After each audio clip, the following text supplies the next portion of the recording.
Saya Niluh Puspa menemani paruh kedua di Kompas Petang, Saudara. Partai Bulan Bintang terang-terangan meminang putra sulung Presiden Joko Widodo Gibran Rakabuming Raka sebagai bakal cawapres pendamping Prabowo Subianto di Pilpres 2024. Gibran jadi nama yang didorong PBB selain ketua umumnya Yusril Iza Mahendra. Pernyataan itu keluar dari Sekretaris Jenderal Partai Bulan Bintang sekaligus Wakil Menteri Ketenagakerjaan Afrian Syah Nur saat membuka pameran karir di Solo, Jawa Tengah. Gibran dipandang sosok muda yang layak dan berkualitas untuk mendampingi baca pres Prabowo Subianto. Afrian Syah bahkan mendorong Gibran untuk tidak takut keluar dari partainya PDIP karena ini demi kepentingan bangsa dan negara. Meski demikian, Mahkamah Konstitusi belum memutus gugatan uji batas usia minimal cawapres 40 tahun. Sedangkan Gibran saat ini masih berusia 35 tahun. Ada yang mengatakan, oh masih muda. Justru anak-anak muda ini punya potensi dan belum punya banyak masalah. Belum ada masalah. Tapi kalau yang lain-lain punya rekam jejak yang punya masalah banyak. Itu makanya saya pilih Mas Gibran untuk menjadi wali kota yang menjadi pendamping Pak Prabowo sebagai wakil presiden. Jadi tidak ada tawar-menawar lagi, kami akan menyodorkan Mas Gibran sebagai alternatif calon wakil presidennya Pak Prabowo Subianto.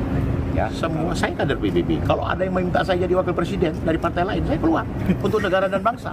Kenapa harus takut? Tidak boleh takut, selagi untuk kepentingan negara. Meski terang-terangan dipinang, Sekjen Partai Bulan Bintang Afrian Syah Nur untuk menjadi pendamping Prabowo Subianto di Pilpres 2024, Gibran Rakabuming Raka enggan panjang-panjang merespons. Menurut Wali Kota Solo yang juga putra sulung Presiden Joko Widodo ini tidak sopan jika menjawab isu tersebut di jam kerja. Gibran juga bilang tidak bisa sembarangan keluar dari partai yang selama ini menaunginya.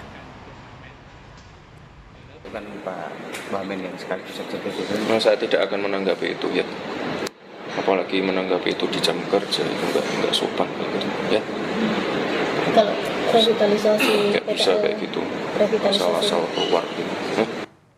Putra sulung Jokowi, Gibran Rakabuming Raka kembali digoda oleh pendukung Prabowo untuk menjadi bacawa pres. Meski Mahkamah Konstitusi belum memutus soal gugatan uji batas usia minimal capres-cawapres, kali ini saudara kita akan perbincangkan hal ini bersama dengan Partai PBB, Wakil Ketua Umum PBB yakni Fuad Zakaria, ini yang akan tentu masih saat ini belum bergabung dengan kami. Kemudian juga ada politisi PDI Perjuangan Masinton Pasaribu dan juga ada Direktur Eksekutif Carta Politika Yunarto Wijaya. Selamat sore Bapak-bapak, sehat selalu. Selamat sore Mbak Niluh. Mbak Niluh, Mas Yunarto, Bang Masinton. Saya ingin ke PDIP dulu ini Bang Masinton. Bagaimana merespon ini bukan kali pertama ya nama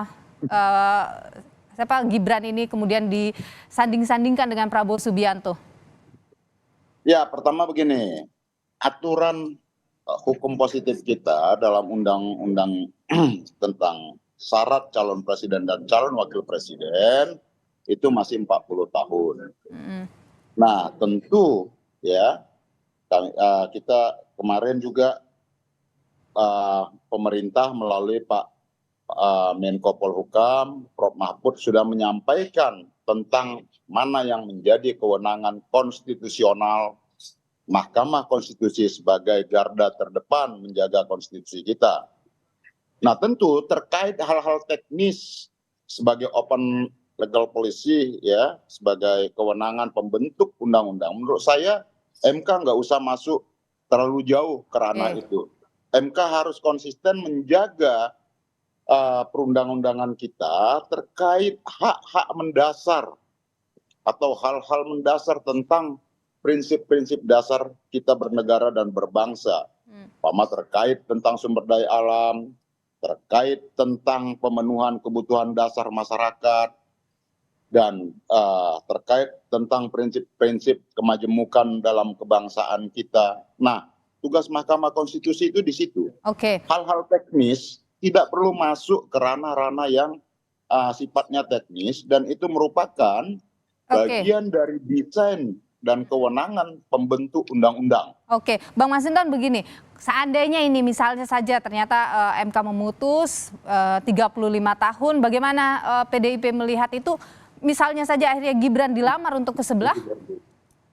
Pertama begini, kita kan mengacu pada perundang-undangan yang ada dulu, tidak berandai-andai. Saya tidak mau dalam pengandaian-pengandaian. Nah kemudian terkait partai politik seperti yang kemarin disampaikan, meskipun itu bukan di ranahnya, Mas Gibran sudah sangat cerdas beliau menjawab bahwa bukan di forum itu. Meskipun ada godaan-godaan yang menurut saya itu juga tidak etis gitu ya, apalagi itu disampaikan teman dari partai politik yang kebetulan tugas sebagai wakil menteri di sana, mengajak dengan alasan keluar dari PDI, itu nggak etis lah gitu ya, sebagai partai politik gitu. Ngomong aja sesama partai politik, nggak usah mengambil momen-momen. Tapi ada apa sih Bang Masinton kok digoda terus ini semua anak presiden, dari mulai Kaesang yang kemarin jadi ketum PSI? Ya kita yang nggak tahu, tanya penggodanya, ya tanya kita dong. Oke, saya ingin ke Bung Yunarto kalau gitu. Bung Toto, kalau Anda sendiri melihat ada apa sih ini dengan keluarga presiden ini?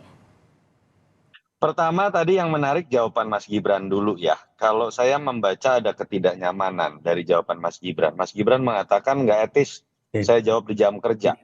Dan tadi ucapan itu keluar pada saat kunjungan kerjanya Bang Afri Nur sebagai wamen di jam kerja.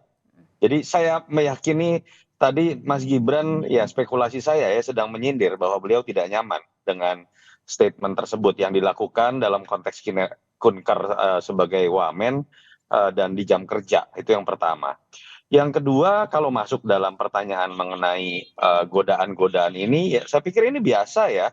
Dulu kalau kita ingat juga Pak Harto di tahun 90-an mulai banyak yang mendorong Mbak Tutut misalnya menjadi presiden. Sampai kemudian 97 Pak Harto memajukan Mbak Tutut menjadi Menteri Sosial. Tapi kita tahu juga setelah itu kemudian kritik sangat keras dalam konteks demokrasi dan kemudian malah membangun legasi yang jelek kepada Pak Harto sendiri.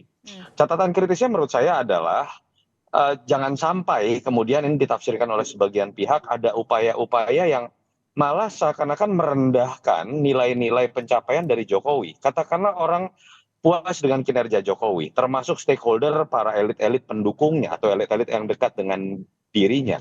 Harusnya kan ini diterjemahkan menjadi kemudian bagaimana merumuskan bersama kepemimpinan nasional ke depan terkait dengan program-program mana yang harus diteruskan. Kalau yang kemudian terjadi adalah menerjemahkan anaknya yang harus maju, itu menurut saya seperti sebuah upaya merendahkan Pak Jokowi.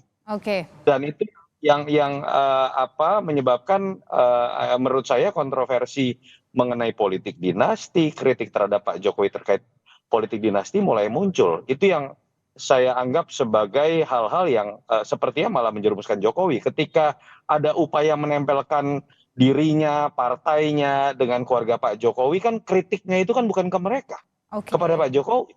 Mereka hanya akan mendapatkan limpahan elektoral bernama efek ekor jas. Itu yang pernah kita pelajari dalam sejarah kepemimpinan, termasuk ketika Pak Harto dengan legasi yang sangat baik dalam konteks pembangunan, tapi kemudian kita tahu kritik terhadap dirinya dalam konteks demokrasi menjadi sangat keras jelang berakhir masa jabatan di tahun 90-an terakhir. Saat ini sudah bergabung juga Wakil Ketua Umum Partai Bulan Bintang, Pak Fuad Zakaria. Pak Fuad, selamat petang. Pak Fuad, sudah dengar suara kami di studio? Sepertinya masih termute ya Pak Fuad ya. Boleh di-unmute dulu. Oke Mbak. Baik, Pak Fuad sudah dengar ya suara jelas dari studio ya Pak? Jelas. Baik, jelas. Pak Fuad, ada nama Gibran didorong, kemudian juga nama Yusril Iza Mahendra. Kenapa sih Gibran ini yang disebut, apa yang mau didapat di sini? Jadi yang pertama tentu saya bicara Profesor Yusril Iza Mahendra, ya kebetulan memang ketum kami. Ya kalau memang kita lihat ya artinya tidak salah lah bahwa calon ini kalau jika cawapres kita tahu beliau kan mumpuni seorang tokoh, apalagi pakar hukum tata negara, barangkali bisa merapikan menata negara ini kembali seperti seharusnya kan seperti itu. Dan dengan pengalaman beliau 2 kali jadi menteri, juga memang tokoh politik juga gitu.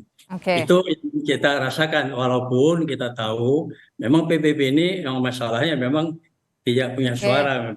Oke. Jadi yang jadi masalah. Itu dari sisi Pak Yusrilnya ya. Tapi kalau misalnya dari Gibrannya, Pak Fuad, kenapa nama Ya, Gibran? Ya, karena begini, dalam pemilu ini kan tentunya menang dan kalah. Tentunya menang ini kan diharapkan pada semua calon capres ya. Jadi kita lihat bahwa pemilih ini kan diantaranya banyak milenial itu 60%-an kira-kira seperti itu. Tentunya milenial ini kan berharap ya sesuatu yang memang masa depan mereka. Nah, Gibran ini kebetulan salah satu diantaranya yang memang hari ini eksis di pemerintahan, di partai politik juga kita tahu itu, dan beliau hari ini jadi wali kota. Kita lihat semua berjalan dengan baik, cukup mumpuni lah ya di situ. Dan lalu kalau kita lihat juga track record beliau ini dan yang selama ini mungkin belum ada hal yang negatif, jadi cukup bersih lah kalau kita lihat. Dan tentunya ini harapan bagi milenial ya, sama mereka dan penuh harapan. Dan rasanya ini kalau memang terjadi, ini sangat mungkin meraih suara yang cukup banyak. Jadi itu salah satu faktor. Dan partai ini kan bagaimana caranya menang, baru kemudian bagaimana menata negara ini kan kira-kira seperti itu. Tapi Pak Fuad, banyak anggapan kemudian menilai bahwa statement ini muncul untuk agar PBB bisa dapat efek ekor jas begitu. Bagaimana? Itu sih boleh aja ya, penilaian orang masing-masing kan kita punya strategi masing-masing. Tapi intinya memang kita ada di kubu Pak Prabowo ini, bagaimana beliau ini menang. Untuk menang yaitu dalam beberapa macam strategi dijalankan. Kenapa Gibran? Karena kita tahu milenial ini 60% lebih. Dan itu yang kita perlu suara itu untuk menang. Setelah menang baru kita langsung menata negara dengan baik, kira-kira itu. Tapi tidak bisa dipungkiri juga ya kalau misalnya bawa nama Presiden Jokowi, anaknya begitu ya efek elektoral bisa didapat juga oleh PBB gitu ya Pak Fuad ya. Ya itu sih udah otomatis kali ya. Ya itu kan umum lah, itu hal yang biasa. Baik, saya ke Pak Bang Masinton dulu. Bang Masinton, kalau nama putra presiden ini disebut-sebut seperti itu, artinya ada juga peluang tidak sih di PDIP nama Gibran mungkin akan berpasangan dengan Ganjar Pranowo? Iya, ini kan undang-undangnya belum memungkinkan untuk syarat usia tadi ya. Tapi kalau misalnya usia tadi ini kan ada peluang itu. Ya, kalau pengandaian ini berandai-andai. Nah, kemarin Mbak Puan juga sudah menyampaikan ya akan dipertimbangkan gitu. Seperti itu, Mbak. Ini kan sebenarnya kalau kita bicara Gibran ini misalnya ya sekali lagi misalnya MK memutuskan bolehlah di bawah 40 tahun, 35 tahun bisa masuk. Kan ada 2 hal sudah dimiliki Gibran, punya pengalaman sebagai kepala daerah, usianya juga bisa masuk. Gimana peluangnya di PDIP itu? Ya kan kemarin kalau tadi kita ini kan berandai-andai ya. Kalau berandai-andai MK katakannya MK memutus lain yang tadi ya seperti yang saya bilang tadi itu MK berpandangan bahwa itu bukan open legal policy umpama begitu. Ini berandai-andai. Lagi-lagi kita nggak menarik sebenarnya membahas perandaian. Dan kemudian Mbak Puan kan juga sudah menyampaikan sebagai ketua DPP Partai PD Perjuangan, boleh menyampaikan nanti akan dipertimbangkan gitu. Berarti akan dipertimbangkan ya berarti akan dibahas kan begitu Mbak ya. Oke, baik. Bung Yunarto, Bung Toto, kalau Anda melihat bagaimana ada usulan soal klausul kepala daerah, pengalaman sebagai kepala daerah itu yang diusulkan. Anda sendiri bagaimana melihat itu? Ya, pertama kalau kita lihat jelas sudah ada statement dari Prof. Mahfud, dari Pak Jimli Asyidik yang pernah dua-duanya menjadi bagian dari MK, mengepalai MK. Jelas itu disebutkan bahwa ini open legal policy. Dan kita tahu selain tafsir hukum tersebut, kalau ingin berbicara desain sistem tata negara ke depan yang memberikan ruang lebih besar kepada anak muda dalam pimpinan nasional, berlakukan ini di tahun 2029. Oke. Sehingga nuansa konflik of interest tidak kemudian tertuju pada Mas Gibran. Kasihan loh ini Mas Gibran, kemudian menjadi tertuduh utama seakan-akan punya ambisi atau ayahnya malah yang tertuduh. Padahal kalau kita dengar statement-statement ini dari sekeliling entah itu partai elit-elit yang ingin nebeng tadi, fakta elektoral atau efek ekor jas tadi, politik dinasti itu dalam sejarah akan kemudian tercatat pada keluarga Jokowi dan Pak Jokowi. Bukan kepada sekeliling yang ingin nebeng tadi. Itu pernah terjadi pada zaman Pak Harto gitu kan. Itu yang saya pikir ketika kemudian tadi bicara mengenai Gibran anak muda, milenial, lalu kemudian bonus demografi.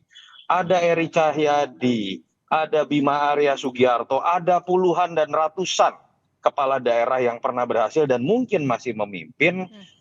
Jangan kemudian kita sempitkan dalam konteks regenerasi ketika anak presiden dia punya nilai lebih. Itu yang kita kritik dalam proses pengangkatan Kaisang secara instan di PSI dan juga upaya mendorong-dorong Mas Gibran. Ingat juga loh bagaimana kemudian keberadaan dari ipar Pak Jokowi sebagai ketua MK. Yang kasihan adalah Pak Jokowi juga dan keluarga Pak Jokowi yang akan menjadi tertuduh oleh orang-orang yang menjadi tidak salah kalau kemudian berspekulasi mengenai hal-hal terkait dengan politik dinasti. Jadi kalau kita ingin berbicara mengenai desain dari undang-undang pemilu yang memberikan ruang gerak lebih, putuskan sesuai dengan positioning sebagaimana mestinya. Revisi ulang itu di DPR. Oke. Katakanlah kalau kemudian ingin diputuskan bersama-sama di DPR terkait dengan usia yang harus diturunkan, berlakukanlah itu tidak dalam kondisi ketika orang melihat ada potensi konflik of interest. Oke, baik. Itu yang menurut saya harusnya dilihat secara lebih utuh. Ini bukan tentang Gibran, bukan tentang koalisi Prabowo atau Ganjar atau Anies. Ini tentang kepantasan nilai-nilai demokrasi dan menjaga legasi dari Jokowi yang sudah baik. Oke, Bung Fuad, kalau kita bicara di koalisinya Pak Prabowo, ini kan sebenarnya ada nama lain yang lebih kuat ya secara elektabilitas. Ada nama Erick Thohir. Kenapa malah menyebut nama Gibran gitu? Ya, tadi sebetulnya kan di dalam kontestan ini bagaimana caranya untuk memenangkan. Kita tahu bahwa suara pemilih ini didominasi oleh milenial gitu. Oke. Pak Erick Thohir kan bukan milenial. Oke, tapi secara elektabilitas dia tinggi. Ya, itu Pak Prabowo itu bukan milenial loh. Ya, beliau itu kan udah menjalankan proses sudah lama ya. Gibran ini kan belum ini, tapi kita punya keyakinan ya dengan memang trennya bahwa milenial ini memang butuh figur-figur seperti itu. Kita punya rasa optimis ya. Oke, milenial yang lain misalnya selain Gibran gitu tidak ada ya. Milenial yang lain selain Gibran gitu tidak masuk dalam radar PBB.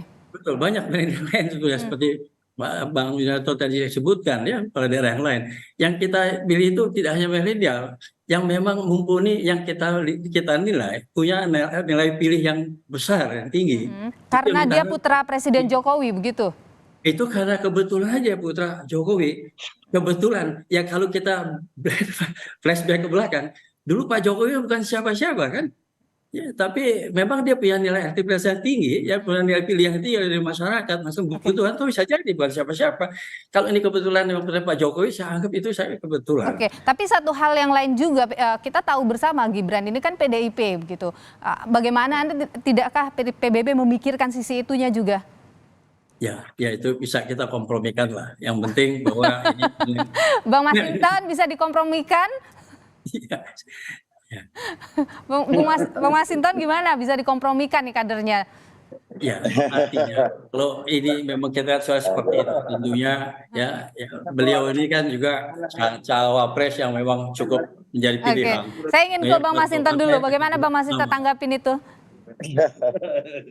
Ya, dalam politik itu segala sesuatu ya bisa dibicarakan, tapi bukan dengan cara seperti yang disampaikan oleh Sekjen PBB yang kebetulan wakil menteri tenaga kerja gitu ya, bilang mau keluar aja kira-kira begitu. Itu kan nggak etis.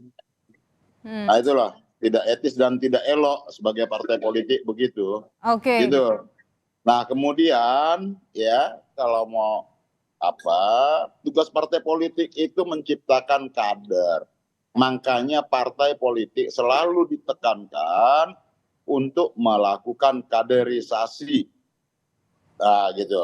Nah, PDI Perjuangan tugasnya adalah ya menjalankan fungsi-fungsi kepartaian itu, rekrutmen, kaderisasi, melakukan fungsi-fungsi agregasi dan lain-lain, dan serta edukasi, aspirasi dan lain-lain. Nah, maka tentu ini menjadi pembelajaran buat kita semua agar partai-partai politik menyiapkan kader-kadernya. Oke. Gitu. Tapi Bang Masinton, kalau misalnya ada kader yang digoda seperti misalnya dalam kasus Gibran, itu apakah ada pemanggilan begitu dari DPP misalnya? Ya enggak dong. Enggak. Kan tadi Mas Gibran udah menyampaikan dengan jelas, bahkan beliau tidak etis. Dia menyampaikan begitu tadi. Beliau itu kader, Mbak. Jadi pasti beliau juga tahu mana yang akan beliau sampaikan. Dan itu yang disampaikan oleh Mas Gibran sangat gamblang. Itu sudah jawaban yang sangat jelas ya, tidak mungkin tergoda. Kalau PBB bagaimana melihat jawaban Mas Gibran itu? Sepertinya Mas Gibran merasa tidak nyaman begitu. Halo, Pak Fuad. ya, Ya, gimana Mbak? kalau PBB bagaimana melihat reaksi respon yang muncul dari Gibran tadi? Iya, ya beliau kan juga memang, ya artinya beliau juga kan berpikir tentang itu.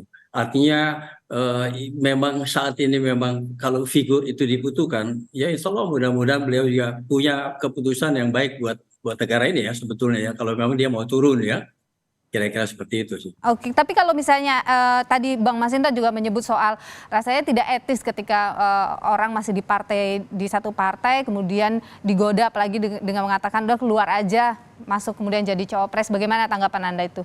Ya itu ya artinya keputusan di tangan Mas Gibran sendiri ya, bahwa ya kita juga nggak ya melihat lah ya, banyak juga memang si A, partai B, partai C, jadi late moment lah ya. Jadi itu juga Pak Sekjen tidak berhasil seperti itu sepertinya. Jadi itu keputusan dari tangan Pak Gibran lah itu. Oke, baik. Bung Tota terakhir, memang elektoral Pak Jokowi ini besar sekali ya, sampai semua kemudian tertarik untuk mengambil putra Jokowi.